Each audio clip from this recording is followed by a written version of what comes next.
আমাৰ দৰে মধ্যবিত্ত পৰিয়ালত জন্মগ্ৰহণ কৰা ল'ৰাজৰ কাৰণে আজি ভাৰতীয় জনতা পাৰ্টিয়ে যি আমাক আশীৰ্বাদ, যি মৰম, যি স্নেহ দিলে, এইটো আমাৰ কাৰণে গৌৰৱৰ বিষয়। আপোনালোকে জানে যে এটা সময়ত আপোনালোকৰ লগত মোৰ যাত্ৰা আৰম্ভ হৈছিলে। আজি মোৰ এই জেগাডোখৰত দেখি মই নষ্টালজিক হৈ পৰিছোঁ। এটা সময়ত আপোনালোকৰ লগত মোৰ সাংবাদিকতাৰ জীৱনৰ পৰা মোৰ ৰাজনৈতিক মোৰ সামাজিক জীৱন আৰম্ভ হৈছিলে। আৰু আজি আপোনালোকৰ আশীৰ্বাদ, মোৰ ৰঙানদীবাসীৰ ৰাইজৰ আশীৰ্বাদত আজি ভাৰতীয় জনতা পাৰ্টিয়ে যি সেৱা কৰাৰ যি মোক সুযোগ দিছে, এইটো মোৰ কাৰণে সৌভাগ্যৰ বিষয়। আৰু মই কৈছোঁ যে আপোনালোকৰ প্ৰত্যেকজনৰ পৰা মই যথেষ্ট অভিজ্ঞ মই জ্ঞান পাইছোঁ। সমাজ ব্যৱস্থাত থকা প্ৰত্যেকজন ব্যক্তিয়ে মোক পিতৃ মাতৃৰ দৰে মোক জ্ঞান দিছে, মোক অভিভাৱকৰ দৰে মোক মৰম স্নেহ দিছে।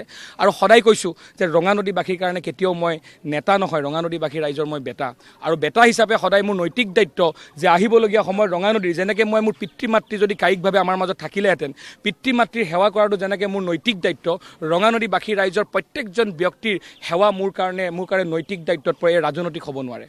আৰু সেইকাৰণে কৈছোঁ যে অসমৰ মুখ্যমন্ত্ৰী ডক্টৰ হিমন্ত বিশ্ব শৰ্মা ডাঙৰীয়াৰ উন্নয়নৰ যি অনিৰুদ্ধ যাত্ৰা, এই উন্নয়নৰ অনিৰুদ্ধ যাত্ৰাৰ এজন সৈনিক হিচাপে মই ঋষিৰাজ হাজৰিকা ৰঙানদী বিধায়ক প্ৰাসংগিক বিষয় নহয়। প্ৰাসংগিক বিষয় হৈছে যে ৰঙানদীবাসী ৰাইজক ডক্টৰ হিমন্ত বিশ্ব শৰ্মাৰ লগত যিটো পূৰ্বৰ নাওবৈচা আৰু বৰ্তমানৰ ৰঙানদীয়ে যুগ যুগান্তৰ ধৰি এতিয়ালৈকে দিছপুৰত থকা চৰকাৰখনৰ লগত ইচ্ছা থকাৰ স্বত্তেও যিকোনো কাৰণত বিভিন্ন ধৰণৰ কিছুমান কাৰণত আমি এতিয়ালৈকে দিছপুৰ চৰকাৰখনৰ লগত জড়িত হ'ব পৰা নাই, যাৰ ফলত আপোনালোকে দেখিছে যে আমি উন্নয়নৰ দিশে আগবাঢ়িব পৰা নাই।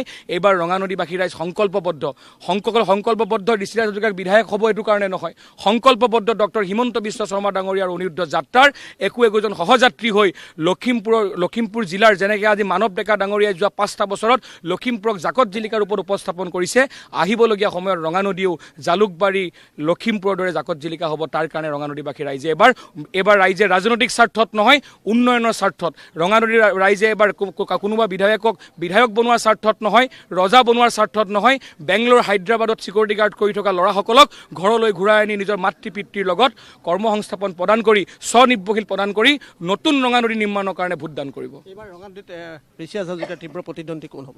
চাওক, মই আজি মনোনয়ন দাখিল কৰিবলৈ আহিছোঁ। মই মোৰ সন্মুখত থকা প্ৰত্যেকজন মই অহা 26 তাৰিখে গম পাম যে আমাৰ সন্মুখত কোনে কেণ্ডিডেটছৰ হ'ব। মোৰ কাৰণে থকা প্ৰত্যেকজন ব্যক্তিৰ প্ৰতি শ্ৰদ্ধা আছে, সন্মান আছে। মই সকলোকে শুভেচ্ছা জ্ঞাপন কৰিছোঁ। আমি এইকেইদিন প্ৰতিদ্বন্দ্বিতা কৰিম, কিন্তু নিৰ্বাচন শেষ হোৱাৰ দিনাখনিয়ে আমি প্ৰত্যেকেই মিলি আমি এখন সংকল্পবদ্ধ আৰু এখন উন্নয়নৰ স্বাৰ্থত এখন সুন্দৰ ৰঙানদী নিৰ্মাণ কৰিবৰ কাৰণে প্ৰত্যেকে আমি কাম কৰিম।